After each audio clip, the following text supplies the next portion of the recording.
Hello guys, it's Horrid Henry's homework, and Francesca Simon made this, and yeah, should we just get started? Yeah, it's getting pretty boring now.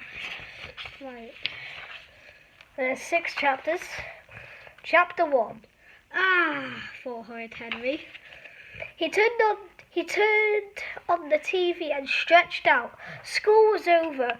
What could be better than lying on the sofa all afternoon, eating crisps and watching TV? Wasn't life grand? Then Mum came in. She did not look like a mum who thought life was grand. She looked like a mum who was on the warpath against boys who lay on sofas all afternoon, eating crisps and watching TV.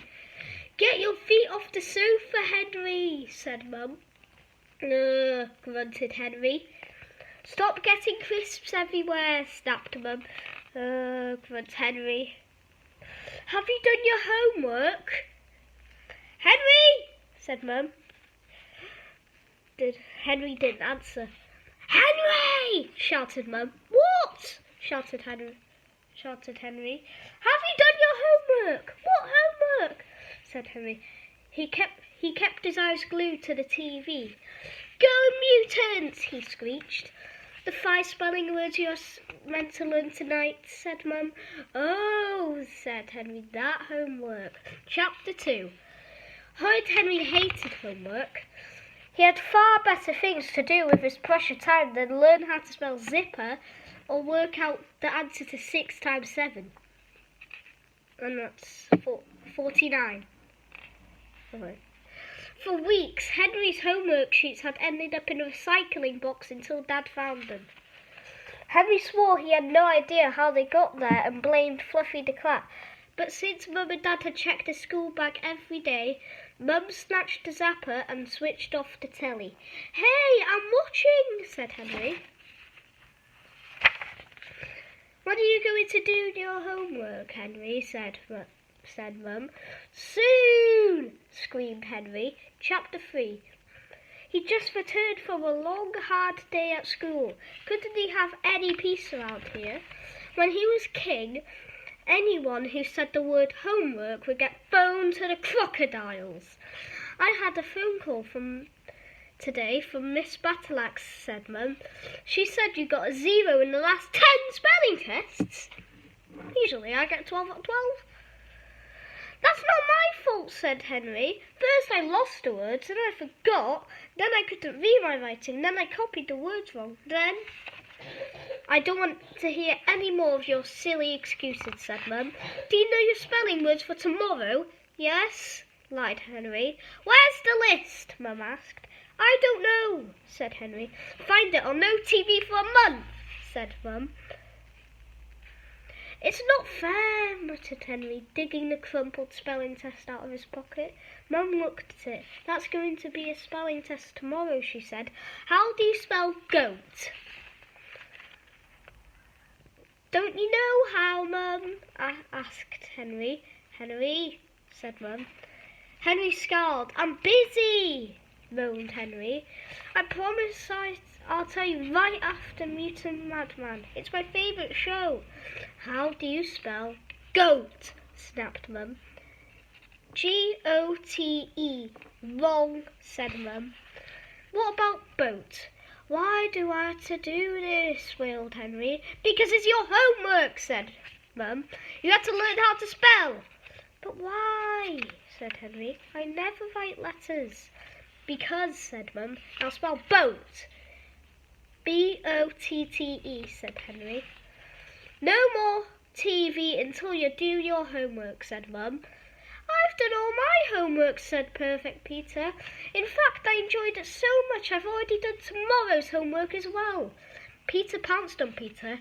He was a cannibal tenderizing his victim for the pot. "Yow!" screamed Peter.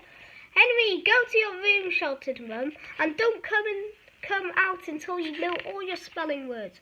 Chapter 4. Horrid Henry stomped upstairs and slammed his bedroom door. This was so unfair. He was far too busy to bother with stupid, boring use of spelling.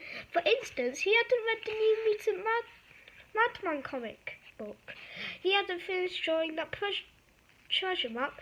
He hadn't even begun to sort his new collection of twizzle cards. Homework would have to wait. There was just one problem. Miss Battleaxe had said that everyone who spelled all their words correctly tomorrow would get a pack of Big Bopper sweets. Henry loved Big Bopper sweets. Mum and Dad hardly ever let him have them. But why on earth did he have to do... Oh, wait a minute, guys. But why on earth did he have to learn spelling words to get some? If he were the teacher, he'd only give sweets to the children who couldn't spell. Henry sighed. He'd just have to sit down and learn those stupid words. 4:30. Mum burst into the room. Henry was lying on his bed reading a comic. Wait a minute. Fake off. Also, Mr. Christmas holidays. Whoo! And I don't know how long am I off for. Last time it was 3 months. That's in year 3. Year 4. 2, 1. I've never said it's 2 weeks. That'd be a horrendous. Henry, why aren't you doing your homework? Said Mum. I'll do it in a sec, said Henry. I'm just finishing this page. Henry, said Mum. Henry put down the comic. Mum left. Henry picked up the comic. 5:30. This guy shouldn't be doing it. He's been there. That was the last time. Half an hour ago. He should be. 5:30. Dad burst in the room. Henry was playing with his knights. Henry, why aren't you doing your homework? Said Dad. I'm tired, yawned Henry. I'm just taking a little break. It's hard having so much work. Henry, you've only got 5 spelling words to learn, said Dad. And you've just spent 2 hours not learning them. All right, snarled Henry. Slowly, he picked up the spelling list, then he put it down again. He had to get in the mood, soothing music, and that's what he needed. Henry switched on his CD player. The terrible sound of the drill of cannibals boomed through the house. Oh, I'm a cannibal, screamed Henry, stomping around his room. Don't call me an animal just 'cause I'm a cannibal. Chapter 5. Mum and Dad stormed into Henry's bedroom and turned off the music. That's enough, Henry said. Dad. Do your homework, screamed Mum. If you don't get every single word right in your test tomorrow, there will be no television for a week, shouted Dad. Eek! No TV and no sweets. This is too much. Henry looked at his spelling words. Words with loathing. I hate goats. I never need to spell the word goat in my life, said Henry. He hated goat's cheese. He hated goat's milk. He thought goats were smelly. Even was one word he'd never need to know. The next word was boat. Who needs to spell that for, Henry? I'm not going to be a sailor when I grow up. I get seasick. In fact, it's bad for my health to learn how to spell boat. Bad for your health. As for said, what did it matter if he had spelt it said? It was perfectly understandable written said. Only an old fusspot like Miss Battleaxe would mind such a tiny mistake. Then there was stoat. What on earth was a stoat? What a mean, sneaky word. If Henry wouldn't know a stoat, if it sat on him. Of all the useless, horrible words, stoat was the worst. Just as teacher Miss Battleaxe to make him learn a horrible, useless word like stoat. The last word was friend. Well, a real friend like Rude Ralph didn't care how the word friend was spelled. As far as Henry was concerned, any friend who minded how he spelt friend was no friend. Miss Battleaxe included that word to torture him. 5 whole spelling words, it was too much. I'll never learn so many words for Henry. But what about tomorrow? He'd have to watch Moody Margaret, Jolly Josh and Clever Claire chomping away at those delicious Big whoppers, whilst Henry had to gnash his empty teeth. Plus, no TV for a week. Henry couldn't live that long without TV. He was sunk. He was doomed to be sweetless and TV less. But wait, what if there was a way to get those sweets without the horrid hassle of learning to spell? Chapter 6. Suddenly, Henry had the brilliant, spectacular idea. It was so simple, Henry couldn't believe he'd never thought of it before. He sat next to clever Claire. Claire always knew spelling words. All Henry had to do was take a little peek at her work. If he positioned his chair right, he'd easily be able to see what she wrote and wouldn't be copying her.